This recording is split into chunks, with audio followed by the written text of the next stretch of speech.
अध्ययन coaching classes में आपका स्वागत है। आगामी पेपर को मद्देनज़र देखते हुए मैंने ये टॉप 20 क्वेश्चन आपके लिए बनाया है, जो कि एसएससी जीडी और उत्तर प्रदेश पुलिस के लिए बहुत ही बेहद इंपॉर्टेंट है, ठीक ना। पहला प्रश्न है, रिकेट्स बीमारी किसके वजह से होता है? बताइए आप लोग, रिकेट्स बीमारी किसके द्वारा होता है? किसके द्वारा होता है भाई? Vitamin D. विटामिन डी के वैज्ञानिक का नाम लिख लीजिएगा, कैल्सीफेरॉल होता है। क्या होता है? कैल्सीफेरॉल होता है। इसमें समस्या क्या होती है? समस्या ये होती है कि हड्डियाँ कमज़ोर हो जाती हैं। विटामिन ए से रतौंधी, vitamin C scurvy, vitamin B से बेरी-बेरी रोग होता है। फिर अगला प्रश्न है, कंप्यूटर का वह भाग जो प्रोग्राम डिज़ाइन करता है, लिखता है और मेंटेन करता है, क्या कहलाता है? तो क्या कहलाता है भाई?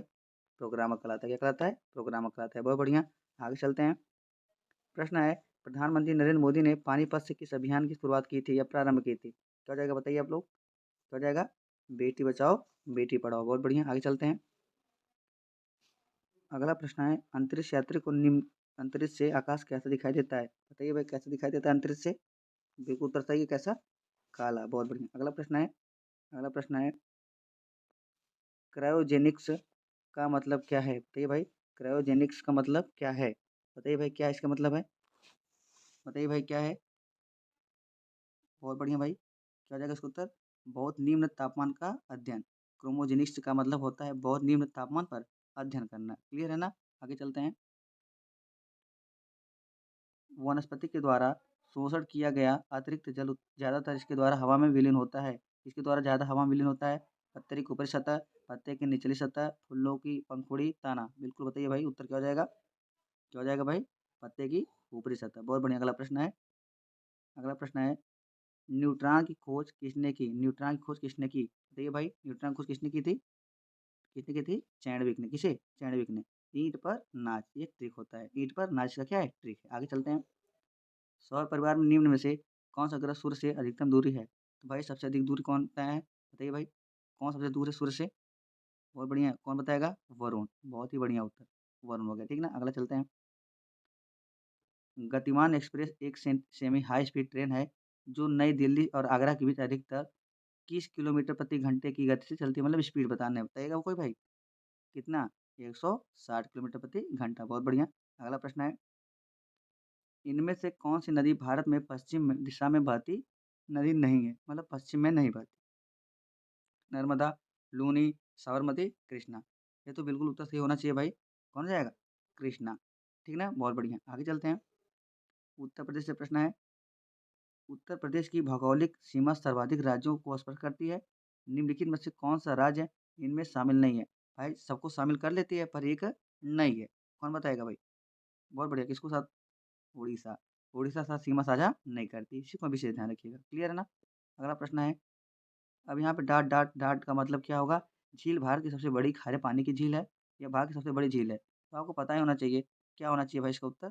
बहुत बढ़िया, क्या? चिल्का झील। कहाँ पर है? उड़ीसा में। कैसे याद करेंगे? चील उड़ी। चील क्या है? उड़ी। याद कर लीजिएगा, चील उड़ी। समझ में आ गया ना? आइए, और मीठे पानी की झील कहाँ जाएगी? बुलर झील। कहाँ पर जाएगी? बुलर झील कहाँ पर है? जम्मू कश्मीर में।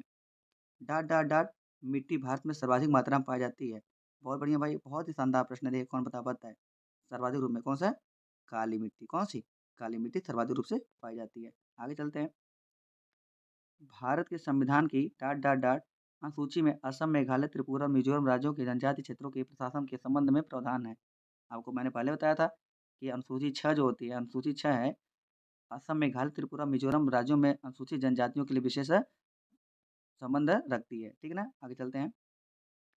क्वेश्चन नंबर 15, 73वां संविधान संशोधन 1992 द्वारा भारतीय संविधान में डॉट डॉट डॉट शीर्षक से एक परिच्छेद 9 जोड़ा गया जो अनुच्छेद 243 से 243 ओ के प्रावधान कर सकता है।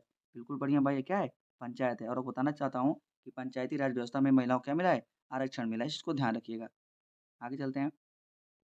भारत के संविधान का कौन सा अनुच्छेद राष्ट्रीय महत्व के स्मारकों और स्थानों और वस्तुओं की सुरक्षा से संबंधित है? बहुत बढ़िया भाई, कौन सा है भाई?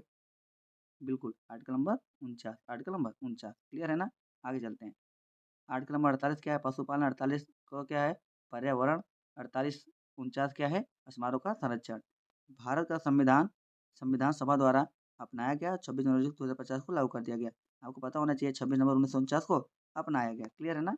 और तत्काल रूप से अच्छा, कितने में लागू कर दिए गए? 15 अनुच्छेद तत्काल रूप से लागू कर दिए गए। अगला प्रश्न है, प्रश्न बहुत ही शानदार है।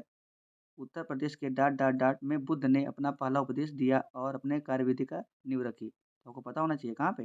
सारनाथ। देखिए सारनाथ में पहला उपदेश, श्रावस्ती में सर्वाधिक उपदेश, मरे कहाँ भाई? कुशीनगर में। क्लियर है ना? अब नीचे प्रश्न है, जनवरी 1858 में लॉर्ड कैनिंग तक चल गए और दिल्ली डिवीजन को छोड़कर उत्तरी पश्चिमी प्रांत का गठन किया गया। डॉट डॉट डॉट हो गया। अहमदाबाद, इलाहाबाद, भुवनेश्वर, श्रावणपुर। बताइए भाई क्या हो जाएगा? बहुत बिल्कुल उत्तर है क्या है? इलाहाबाद। बहुत बढ़िया शानदार प्रश्न है। आगे चलते हैं। आखिरी प्रश्न है आखिरी प्रश्न है, डॉट डॉट डॉट को उत्तर प्रदेश के हिमालयी पहाड़ी क्षेत्रों में उत्तराखंड नामक एक नया राज्य अस्तित्व में आया। मतलब कहने का तात्पर्य उत्तराखंड कब बना? बताइए कब बना? 9 नवंबर 2000 में। 9 नवंबर 2000 में बना। समझ में आया ना? 2 नवंबर 2000 में बना था। ठीक है ना? यह बहुत ही इंपॉर्टेंट प्रश्न था टॉप 20। इसे आप पूरा देखिएगा और पसंद आएगा तो लाइक करिएगा, सब्सक्राइब करिएगा, लोगों को शेयर करिएगा। ठीक है ना? आज के लिए इतना ही। धन्यवाद।